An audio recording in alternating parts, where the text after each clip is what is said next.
How's it going, guys? My name's Wilson. In case you guys missed my last video, I'm very happy to announce that my merch website has officially launched. You can type in wilsonside93.com on the search engine or click on the description below this video. I have decided on the white and black absolute travesty t-shirts. You can start ordering now. Once you do, when the t-shirt gets delivered, please feel free to send me a DM on IG wearing the t-shirt and I'll give you a shout out. Now on to the video. Over the last 2 decades, many people love to criticize LeBron for his 3-6 overall finals record, but his dominance in the East is just as remarkable for leading a couple of his teams that had no business being in the finals. Based on my decisions, factoring all the guys on the team's roster and the lack of talent is how I'll rank my decision for the 5 worst teams that made the finals this century. Number 5, the 2002-2003 Nets. It was the year where the Eastern Conference was at one of its weakest in league history. Only the Detroit Pistons won 50 games that year in the conference. Based on the standings, New Jersey won 49 total games, still ended up being the 2 seed. That Nets roster features superstar Jason Kidd, role player Kerry Kittle, Richard Jefferson, Kenyon Martin, and Jason Collins. Traded Keith Van Horn to get an aging Dikembe Mutombo before the season. Off the bench were Lucius Harris, Rodney Rogers, Aaron Williams, and the White Mamba, Brian Scalabrine, and Anthony Johnson. Looking at the loaded Western Conference standings, San Antonio and Dallas won 60 games, Sacramento 59, Minnesota 51, and even Kobe and Shaq's Lakers won 50, tied with the 6-seeded Blazers. Any of the 5 best teams in the West would have embarrassed the Nets. The 8-seeded Suns had all-star Stephon Marbury, a good player in Sean Marion, rookie Amari Stoudemire, young Joe Johnson, and an older Penny Hardaway. Take away both point guards from the Nets and Suns, Phoenix is slightly better. In the first round, the Nets played the 42-win Bucks team led by 34-year-old Gary Payton, 33-year-old Sam Cassell, Desmond Mason, Tim Thomas, and Irvin Johnson. With young Michael Redd and old Tony Kukoc off the bench because of the Bucks' lack of front line, Kenyon Martin had his way in the series,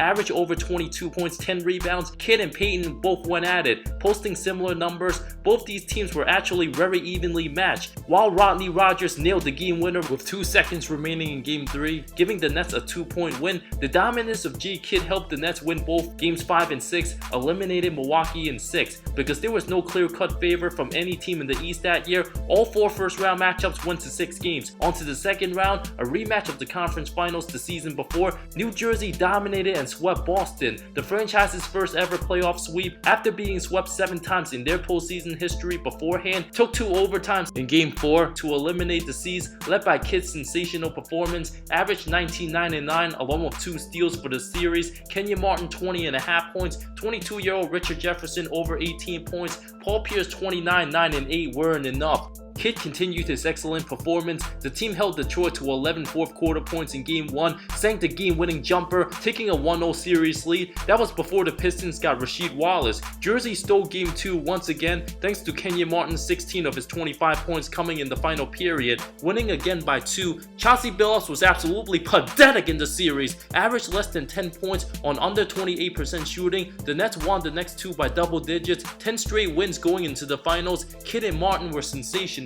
but were absolutely no match for San Antonio, who knocked off Dallas and the Lakers the last 2 rounds. Despite Jersey playing very well in Game 2 and 4, winning by the skin of their teeth, San Antonio was too big, too physical, too deep, and Tim Duncan was too good. Combined with the Nets' cold streak at times, not having a reliable go-to scorer, the Spurs went on a 19-0 fourth-quarter run in Game 6. Just too much for the Nets to handle. Number 4, the 2001-2002 Nets. The team had an awful 26 wins the season before, while Phoenix wanted to get rid of J. Kidd, trading him for all-star point guard Stephon Marbury. All of a sudden, the franchise would change forever, doubling their win total to 52 games, clinching the number 1 seed in the East. Nobody viewed the team as contenders, and I have this team slightly worse than 03, since Kenyon Martin and Richard Jefferson were a year younger, not as established. The 4 best teams in the West posted at least 5 more regular season wins than Jersey. Combined with the lack of talent in the conference and Kidd being in his prime, changed the entire culture of the franchise. With head coach Brian Scott coming from the Showtime era, Kidd was the perfect player to run the team, with the athletes in Jefferson and Martin, but nearly lost in the first round to the 8-seeded Pacers. Kerry Kittles nailed a clutch 3 in Game 3. With the series tied at 2, Game 5 was a classic in the history books. Up to that point, Kidd was just 1-5 in his playoff series career. Reggie Miller's incredible performance kept Indy in the game. With his overtime forcing Hail Mary 3, Captain Kidd made sure the Nets would not lose.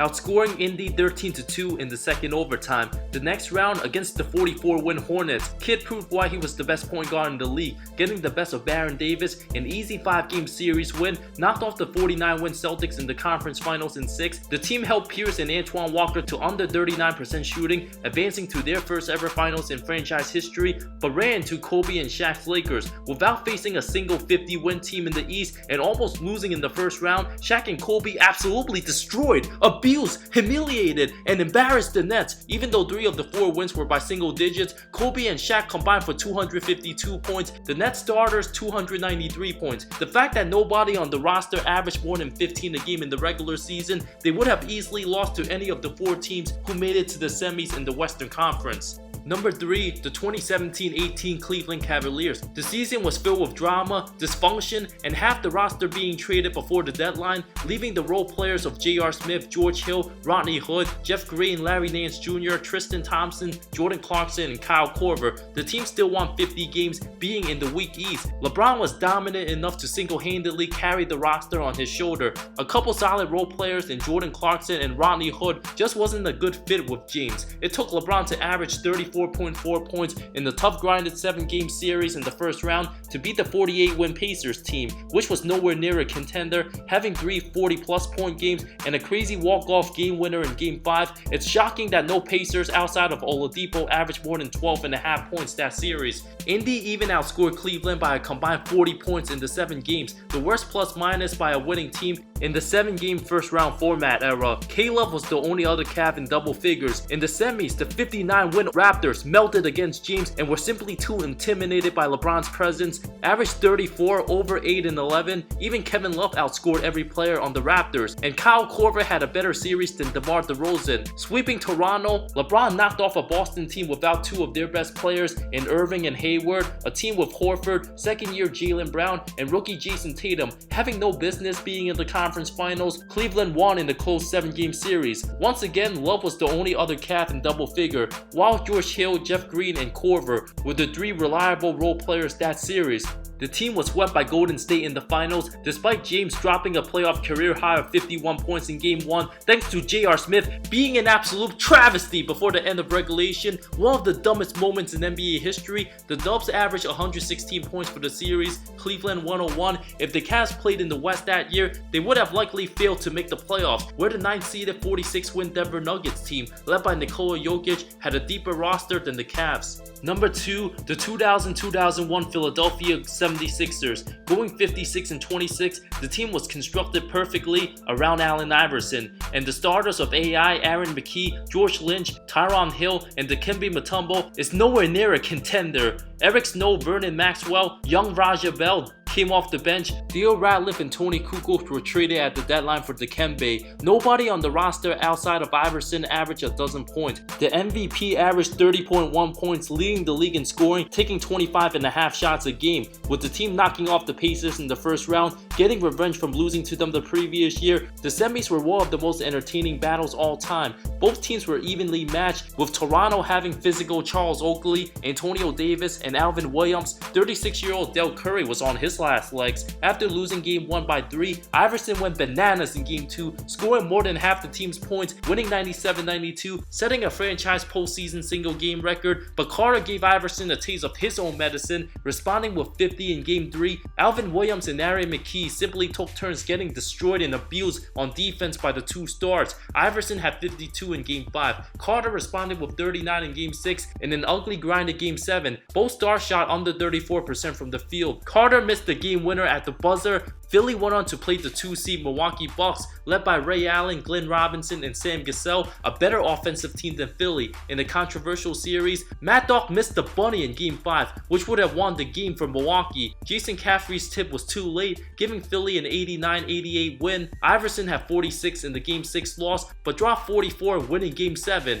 The highlight of AI's career, dropping 48 in the Game 1 win over the Lakers, but was absolutely no match for Kobe and Shaq. The Big Diesel demolished Mutombo, Geiger, and Hill, averaged 33, Kobe nearly 25.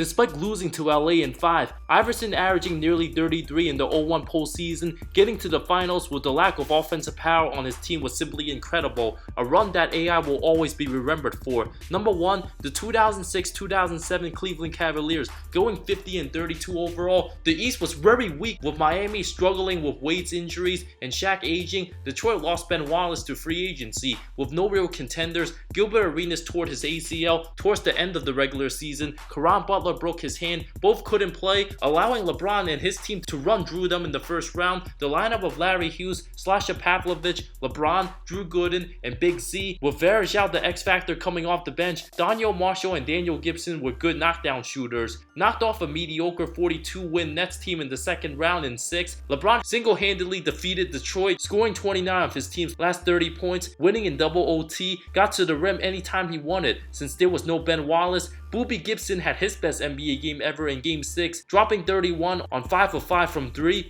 Of course, they got swept by San Antonio in the finals, getting held to under 81 points for the series. James was held to just 22, under 36% shooting, in one of the most boring NBA Finals series in NBA history, the lowest rated and least watched final series recorded. Those were the 5 worst teams that made the finals in the 21st century. Both the 0-2 and 0-3 Nets in the weak East, the 2018 Cavs, at least Kevin Love was a good player. The 0-1 Sixers having Iverson with nobody else capable of creating their own shot, and the 0-7 Cavs who would have lost to every team in the Western Conference playoffs in 0-7. The 8th seed that year, the We Believe Warriors, would have ran them out the gym. At least Iverson had Defensive Player of the Year Mutombo, while for the Cavs, Larry Hughes on the decline was the team's second best player. If the 0-1 Sixers played the 0-7 Cavs in the 7-game series, I go with Philly. Coach of the Year Larry Brown was also better than Coach Mike Brown. The 0-7 Spurs would have gotten destroyed by the 0-1 Lakers, and the fact that Philly won one game over one of the greatest teams all time, the 0-1 Sixers wasn't as bad as the 0-7 Cavs. Who do you guys think was the worst team that made the finals this century? Let me know in the comments below. I love all of you. See you next time.